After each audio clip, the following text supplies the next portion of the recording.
Mga kapatid na nananampalataya sa Allah, nabanggit natin sa nakalipas na sermon natin ang tungkol sa tinatawag na mga asbabur rizq.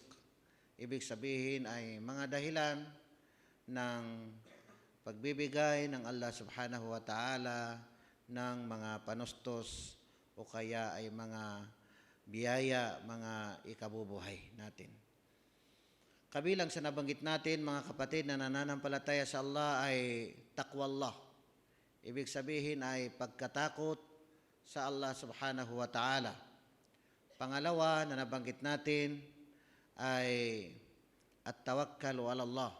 Ibig sabihin ay ang pagtitiwala sa Allah subhanahu wa ta'ala, pananalig sa Allah subhanahu wa ta'ala.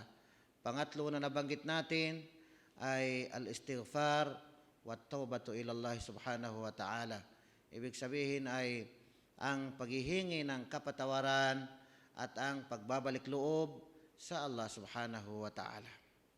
Mga kapatid na nananampalataya sa Allah, bilang pagpapatuloy sa ating paksa ay karugtong ng mga nabanggit natin na mga asbabur rizq, mga dahilan ng panustos, mga dahilan ng pagbibigay ng Allah subhanahu wa ta'ala ng mga panustos, mga biyaya, mga ikabubuhay, ay kabilang dito ang tinatawag na alhamdu wasyukru lillah subhanahu wa ta'ala ala rizqihi.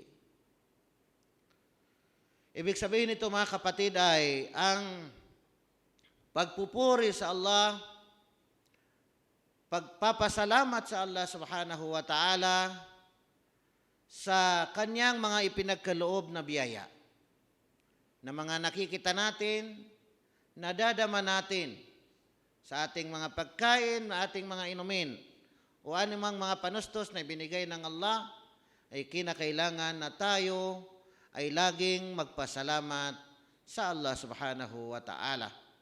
Fa inna syukra makrunun bil mazid. Ibig sabihin ay ang pasasalamat sa Allah subhanahu wa ta'ala ay isa sa dahilan na kung saan ay dadagdagan ng Allah subhanahu wa ta'ala ang mga panustos, mga biyaya, mga ikabubuhay na ipagkakaloob niya.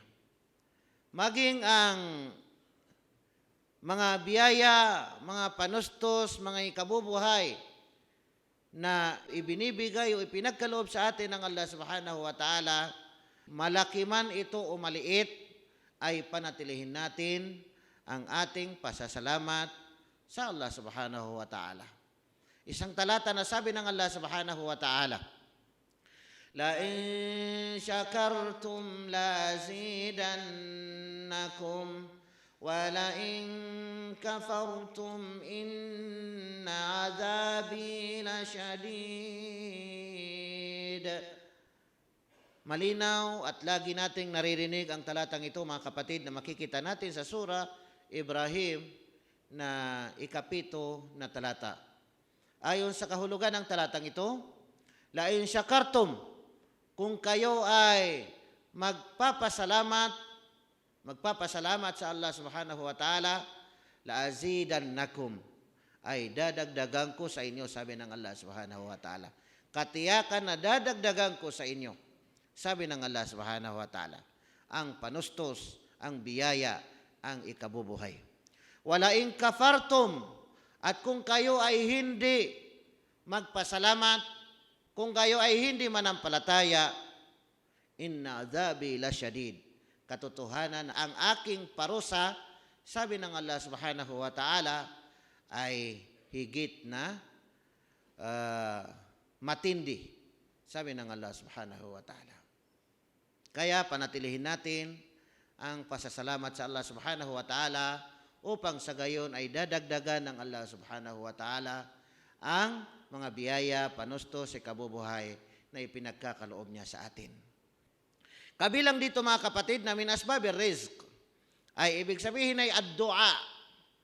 Ad-du'a, ang paghihingi sa Allah subhanahu wa ta'ala. Ad-du'a'u bihusulir rizq. Ang paghihingi na pagkalooban tayo ng Allah subhanahu wa ta'ala ng panustos, biyaya, ikabubuhay. Lagi tayong manalangin sa Allah subhanahu wa ta'ala. Lianna Allah subhanahu wa ta'ala huwa ar-razzaqu dzul quwwatil matin. Sapagkat ang Allah subhanahu wa ta'ala, siya ang higit na nagbibigay ng panustos, nagbibigay ng ikabubuhay, nagbibigay ng mga biyaya. Pagmamay-ari niya ang lahat ng kapangyarihan at lakas. Tingnan ninyo mga kapatid na nananampalataya sa Allah.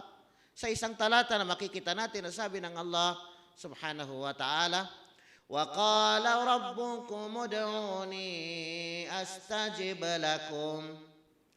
Ayon sa kahulugan ng talatang ito, at sinabi ng inyong Panginoon, ang Allah subhanahu wa ta'ala, ud'uni, kayo ay maghihingi sa akin, manalangin sa akin, astajib lakum, diringgin ko sa inyo ang inyong panalangin. Sabi ng Allah subhanahu wa ta'ala, tatanggapin ng Allah subhanahu wa ta'ala, ibibigay ng Allah subhanahu wa ta'ala ang ating mga panalangin kung sakali na tayo ay manalangin sa Allah subhanahu wa ta'ala. Yambagi at tabakiru fi talabir rizq. Sabi ng mga pantas, mainam na, marapat na agaan ang panalangin hinggil sa paghihingi ng panustos, biyaya o kaya ikabubuhay. Kasi si Propeta Muhammad sallallahu alaihi wasallam, sinabi niya, Allahumma barik li ummati fi bukuriha. Rawahu Abu Dawud wa Tirmizi. Sabi ni Propeta Muhammad sallallahu alaihi wasallam, O Allah, nanalangin si Propeta Muhammad sallallahu alaihi wasallam, O Allah, pagpalain mo, bigyan mo ng pagpapala ang aking mga pamayanan fi bukuriha, sa kanilang mga gawain na maaga, maagap. Kaya mga kapatid na nananampalataya sa Allah, nakikita natin na pati nga sa mga pagbibusiness, pagbibinta o kaya ay paghahanap buhay ay ginagawa na maaga pa ay umaalis na ng bahay. Kaya habang maaga pa, manalangin na tayo sa Allah subhanahu wa ta'ala na ibig sabihin ay bigyan na tayo ng panustos. Lagi tayong manalangin sa Allah subhanahu wa ta'ala. Hindi lamang para sa ating mga sarili, kundi para sa ating mga pamilya, para sa ating mga kababayan, para sa mga mahihirap, para sa mga nangangailangan ng tulong. Allahumma barik li ummati. Sabi ni Propeta Muhammad sallallahu alaihi wasallam, O Allah, gawin mo na mapagpala para sa aking mga pamayanan. Mapagpala, baraka. Mayroong baraka fi bukuriha. Kabilang dito mga kapatid na nananampalataya sa Allah, at tafarrugu fil ibadah, ang laging pagsasagawa ng mga gawaing pagsamba sa Allah subhanahu wa ta'ala. Kabilang din ito sa asbabur rizq. Ibig sabihin ay mga dahilan ng panustos, mga dahilan ng pagbibigay ng Allah subhanahu wa ta'ala ng panustos, biyaya, ikabubuhay, ay ibig sabihin ay ang laging pagsasagawa ng pagsamba sa Allah subhanahu wa ta'ala, pagsasakatuparan sa mga kautusan ng Allah subhanahu wa ta'ala.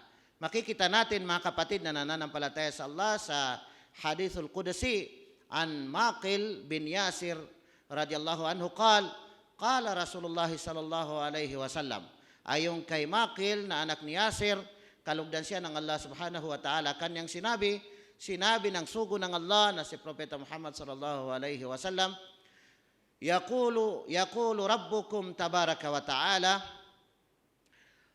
sinasabi ng inyong Panginoon, ang Allah subhanahu wa ta'ala, tafarrag li ibadati amla qalbaka ghinan wa amla yadayka rizqan. Ibig sabihin nito mga kapatid na nananampalataya sa Allah, ay sikapin mo na isagawa ang pagsamba sa akin. Sabi ng Allah subhanahu wa ta'ala, amla qalbaka ghinan. Pupunuin ko, sabi ng Allah subhanahu wa ta'ala, ang iyong puso. Sa ibang salaysay ay amla sadrak. Pupunuin ko ang iyong dibdib. Pupunuin ko ang iyong puso ng, ibig sabihin ay ghinan, ng kayamanan. Tingnan ninyo mga kapatid, kayamanan. wa amla yadayka rizqan, at pupunuin ko ang iyong mga kamay ng panustos, biyaya o kaya ay ikabubuhay. Wala tubaid minni fa amla qalbaka faqran wa amla yadayka syughlan. At huwag kang lumayo sa akin. La tatabaad min tariqillah subhanahu wa ta'ala. Huwag kang lumayo sa landas ng Allah subhanahu wa ta'ala. Kaya sabi ng Allah, la tubaid minni, huwag kang lumayo sa akin, fa amla qalbaka faqran. Pupunuin ko ang iyong puso o ang iyong dibdib ng paghihirap. Wa amla yadayka syughlan, at pupunuin ko ang iyong mga kamay ng pagkabisi o kaya ay pagkaabala. Anong ibig sabihin nito, mga kapatid na nananampalataya sa Allah? Ang tao, hindi ibig sabihin na maghihirap. Dahil ang tao, kapag kinalimutan niya ang Allah, kinalimutan niyang pagsamba sa Allah subhanahu wa ta'ala, lalayo siya sa mga landas tungo sa Allah subhanahu wa ta'ala, ay ibig sabihin ay pupunuin ng Allah ang kanyang puso, ang kanyang dibdib ng paghihirap, hindi paghihirap ayon sa pagpapaliwanag ng mga pantas na walang makain o kaya ay walang mainom o kaya ay walang salapi, kundi ang ibig sabihin ng paghihirap kahit na marami siyang kayamanan. Kahit na marami siyang kayamanan, pero nangangamba, walang kapanatagan, laysa min qalbihi thiqatun, wala yaqin, wala sa kanyang puso ang tiwala, wala sa kanyang puso ang kapanatagan, wala sa kanyang puso ang ibig sabihin ay pananalig. Kahit na marami siyang kayamanan, bakit mga kapatid? Dahil lumayo siya sa landas tungo sa Allah subhanahu wa ta'ala. At ibig sabihin nito mga kapatid, wa amla yadayka syughlan, pupunuin ng Allah subhanahu wa ta'ala ang kanyang mga kamay na kung saan kahit na maraming pera ay ibig sabihin kadami-daming naiisip, nagastusan sa kanyang mga pera na kahit na maraming pera hindi pa nakukuntinto. Gusto pa niyang dumami ng dumami at walang kapanatagan ng kanyang puso, ang kanyang dibdib, at hindi niya alam kung saan-saan na pumupunta ang kanyang mga kayamanan.